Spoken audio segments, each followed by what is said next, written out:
Welcome to SwitchClicksPodcast, episode 76, recorded on March 22nd, 2022.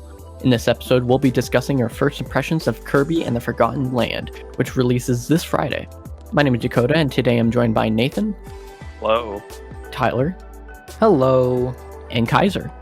Yeah.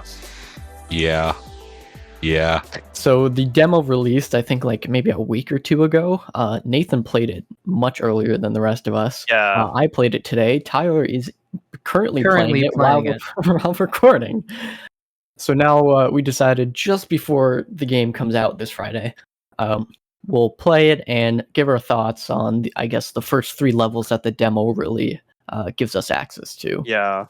Anybody want to go first on their first impressions, or? Well, I'll go last so I can get as far as possible. From what I hear from YouTube, there's no hub world. That really does turn me off, actually, because The hub world is definitely not anything special. I'm thinking it's almost exactly like Kirby Star Allies in the later levels, where you're kind of just floating around, and you go from section to section.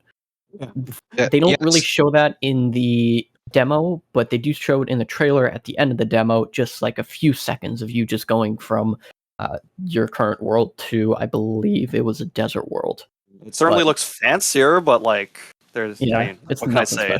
Visually, the game is pretty in the cutscenes. The gameplay the game looks nice, but leaves a little bit to be desired.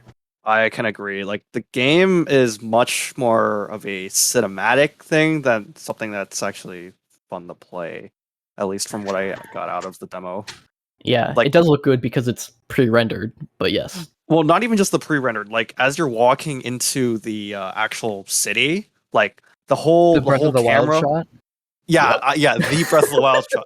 Actually, it felt a little more like Super Mario Odyssey. I think it's like when you're heading into New Donk City type of feeling, where you have this giant urban area that you're going into, and you're watching it from a distance as the camera pans closer and closer. Yeah, the drone shot. Whoa. Yeah, okay, exactly. I just got to the mall. This place is kind of pretty. The first two areas were a little ugly, but at least my first impressions on this mall area, kind of pretty. Yeah, that's gonna go away fast. Yeah. Okay, so it's a trail. I'm currently in the trailer shot, so maybe once I get out. Yeah. Yeah, maybe we should talk about the level design of the first two, and then discuss the last one, because the last one isn't really a level. Yeah, that's true. It's not really that. I think the gameplay was good. I changed my controls to Type B just so I can have the jump button on the bottom button as B and PlayStation player. Honestly, I have been playing a bunch of Elden Ring, so I gotta get used to that to play a different game. I really like the 3D, and I'm a little bit disappointed on the freedom I have with the flying aspect. You literally you use it maybe twice, and you're at the max height that you can go. And every time you use it after that, you're just hitting an invisible roof. I thought I would have a little bit of freedom, and maybe if I go super high, there's a secret up there or something. Or more breathing room. Yeah. Yeah, the game, it's the map kind of gives you that false impression that you can go anywhere you want in the level and find a bunch of secrets and hidden areas, but there's a bunch of invisible walls here and there. It's a little frustrating. I can see what you mean. I was honestly expecting something like this, though. You could kind of fly wherever you wanted, almost to the game's detriment. Yeah, it's Kirby can fly, yet you can't really go anywhere in that sense. Or, yeah, in the original Kirby games, though, you could fly, but it would just make the game really easy. Because you could just fly over pretty much everything. Which is kind of was initially a choice, because they wanted it to be if you're a little baby, you can still play the game and just fly over everything, or you can optionally actually play the video game. And it feels like that's taken out a little bit of this, but I don't really think that's a bad thing. That actually reminds me, I'm trying to remember this one, a Kirby game where it's there is a restriction to flying, really, because you actually do exhaust Kirby if you just mash the flight, if you just mash A lot. Yeah. Yeah, that might not be in the first few, though. I'm not sure. Those are the ones I've played most recently. But I'm not surprised that they did limit like the amount of hops or jumps you could do, considering like how quote unquote open the world is. Because there's a lot. I honestly, there's not much to say about considering the fact that it's a 3D game. It's not like it's gonna be super free, right? Like there's a, actually a big fan of like restricting some gameplay actually. So kind of like a straightforward 3D platformer game. We've reviewed Kirby's Last Adventure in the latest Played by Tier. Check out our YouTube channel for the latest review. So maybe we can talk about the monkey boss at the very end. I actually really liked it, but it was really easy. Because I've been playing so much Elden Ring, I know that like I can dodge, I can just spam the character. I gotta wait for them to attack me first and then spam again. Yeah, that's just every Kirby boss though. Yeah, Kirby bosses are never hard. It was kind of unfortunate that it was as boring as it was, because I feel like you'd want to show off that like you can use copy abilities or maybe mouthful mode to beat a boss more easily. This one was just smack it until it dies. There wasn't like anything special with it. I just hope that's not the rest of the game though. Like there should be at least one or two bosses that have the big, like, you know, the actual big mouthful mode stuff. It wasn't. I wouldn't even count it as a boss, but that turtle in the second level where it used the cone to beat it felt more like a boss I'd want to see in the end. And then the end was just a big monkey that you punch until he falls over. Yeah, I love monkeys. I love monkeys too. And the lead up to that boss, the one quote unquote level where they advertised, you can explore them all. But no, it's just a linear path to a window to the boss fight. That was stupid. The mall was pretty well lasted though. Yes. That's pretty much it. The collectibles look cool. Like little capsule things, yeah. Yeah, they're amiibo. There's just statues. Well, what do you know? If only they gave me another amiibo. Give me the car as an amiibo. Just hire Hot Wheels. Boom. Don't feed this man's addiction. It's not even an addiction. I get one every 4 months. Give me more. No, it's still an addiction. I was playing with the sword a little bit, and I think it kind of sucks. It does. Yeah, I could agree with that. Well, when you smack them, sword? You smack them with the sword, and but if you hit them while you're hitting them, you take damage and get knocked back. Yeah, it's just, I don't know. It's super janky. It doesn't feel good to use at all. Unlike the boomerang, which completely demolishes that knight in the first level. Yeah, I end up having to use the jump attack all the time with the sword just because it's so pointless just to run around and swing. Like it's kind of a shame because the Kirby sword is like the Kirby copy ability, and it kind of the defining factor. It's Parasol. That's the Kirby ability that everyone has to use. I am voicing my complaints first because there actually were quite a few things that I really enjoyed. But another thing I have to say is the copy abilities that they showed you were a little bit lackluster. Not to a huge degree, but they showed you the car, the vending machine, and the traffic cone. The car and the traffic cone were kind of cool because they had things to do around the world, and it felt like a bigger copy ability. But the vending machine kind of scares me a little bit because that just feels like a copy ability that they didn't want to model or didn't want to put him in a little outfit for. So I hope most of the mouthful mode abilities are actual things that affect the map and not just a glorified. So you want it to be more functional. Yeah. Did you see the copy ability? I think it was like a capsule on top of a roof or something. Yeah, I did, where you shake it left and right, and then I did do that. That was pretty cool, but that didn't do anything. Yeah, that doesn't count. That doesn't count. It's still cool. I did like the controls of the car, and you could kind of do donuts, and it felt like really, really smooth. The car was weirdly smooth. Yeah, like for some reason, it just felt more satisfying driving the car around than actually walking as Kirby. Yeah. I kind of wish I wasn't forced to hop out of it. I know. I was a little disappointed when there was that there was like a barrier that just blocked the car. YouTuber thumbnail face. Can you be Kirby in the Forgotten Land with only the car? Oh my gosh! It's a There's gonna 2 be second like clip saying no. There's gonna be like so many of these fake glitch attempts. Even in the trailer at the end, to advertise the full game, they showed off a rocket on a roller coaster, which actually looked pretty cool, but there's no like freedom to it.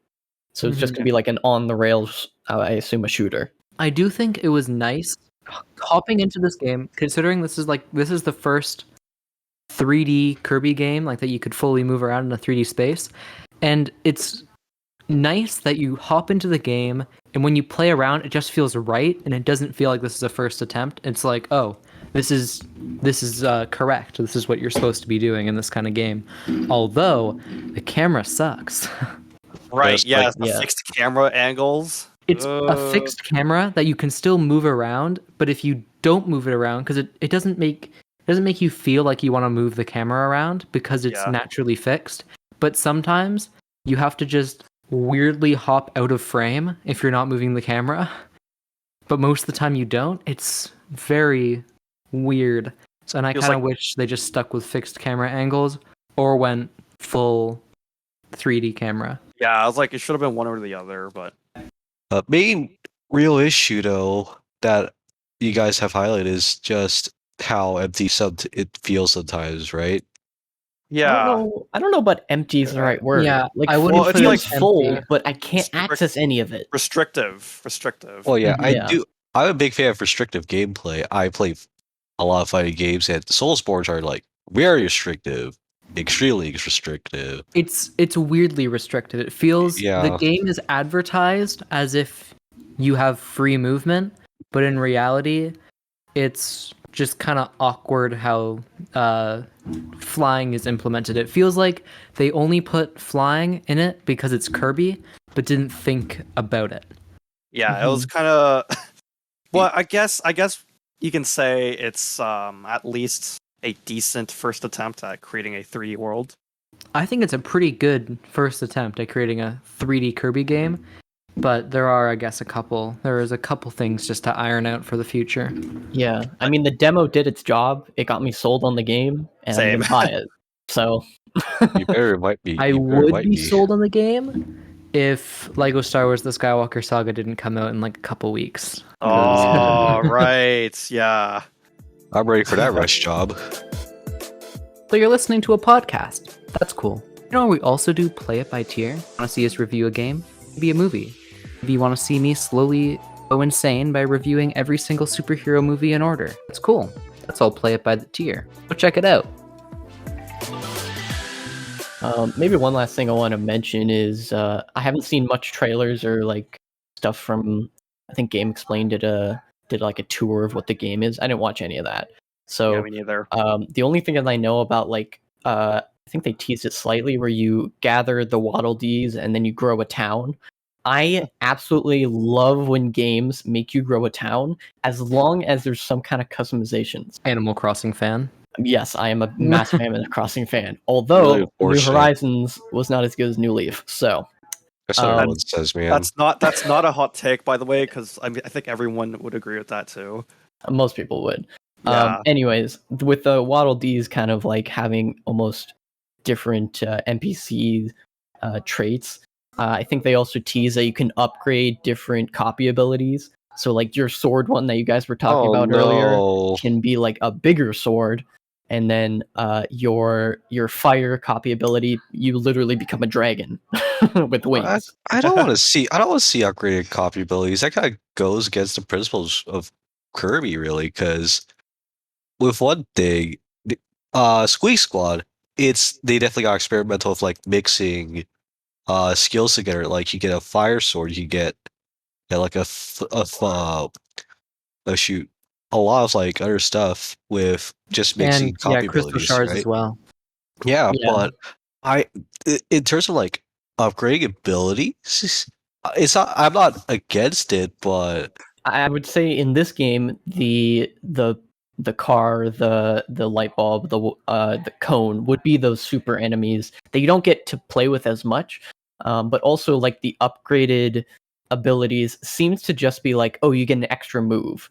So instead of like, if you hold the sword right now and you hold the button to charge up, I guess like the Beyblade kind of thing, you just spin around with the sword. Link spin. The link spin, yes, that's probably a better example. I would assume that it would maybe become a tornado when you do it, and maybe you're just gathering enemies. It's less of a more damage, more of a like a. That sounds weird and lame. I think it sounds pretty cool as long as they look cool. The fact that a regular fire one turns into a dragon where you can like hover almost, it sounds pretty cool. It is cool. It is a little weird though. It feels like if you're upgrading abilities, that sounds like a game where you'd be playing classes. Where when Kirby, it's just it feels like, oh, I fully upgraded Sword Kirby. Oh, this level doesn't have a sword. That sucks. Yeah, that's true. What am I supposed to do? How am I supposed to beat this game then? Like it feels weirdly like trying to build a class in an RPG, and as if you're going through the whole game as Sword Kirby, and not the fact that it's a power up that you can randomly find in a level. But you know what? If it's cool, it's cool, and I'm down to test it out. Yeah, but min-maxing in a Kirby game, who in their right mind would actually do that? It doesn't. Me. That is the game I will min-max. All right, it'll take me literally 5 hours. Not There's even. better games to min-max. You're telling me you wouldn't min-max the parasol? Even if you can because fly all the way to the top of the map. I would, because that's not my Kirby experience. My Kirby experience is running around the map, dying, using the parasol and whatever copy abilities are like, oh cool, the cutter, oh cool, oh the spear, oh cool, the hammer, even though I don't really like the hammer. It's just a gimmick. You die in a Kirby game? What a beta. Of course you can. Of course you can die in a Kirby game. I don't even try the Kirby game. What do you want me to do? What do you want me to do? If you die in a Kirby game, then you die in real life. Okay. Then I get a Kirby game. Gamer license revoked. I die in a Kirby game, but I don't get game overs. All right. True. Okay, fair enough. That's okay. So maybe as a last question to the panel, so which god are we killing in this game? You, the player. Player? He will suck the player in, and you'll be walking around as humanoid Kirby. Oh my gosh! Actually, that's how the game ends. That is that sounds like a Stig Kid Eldritch like.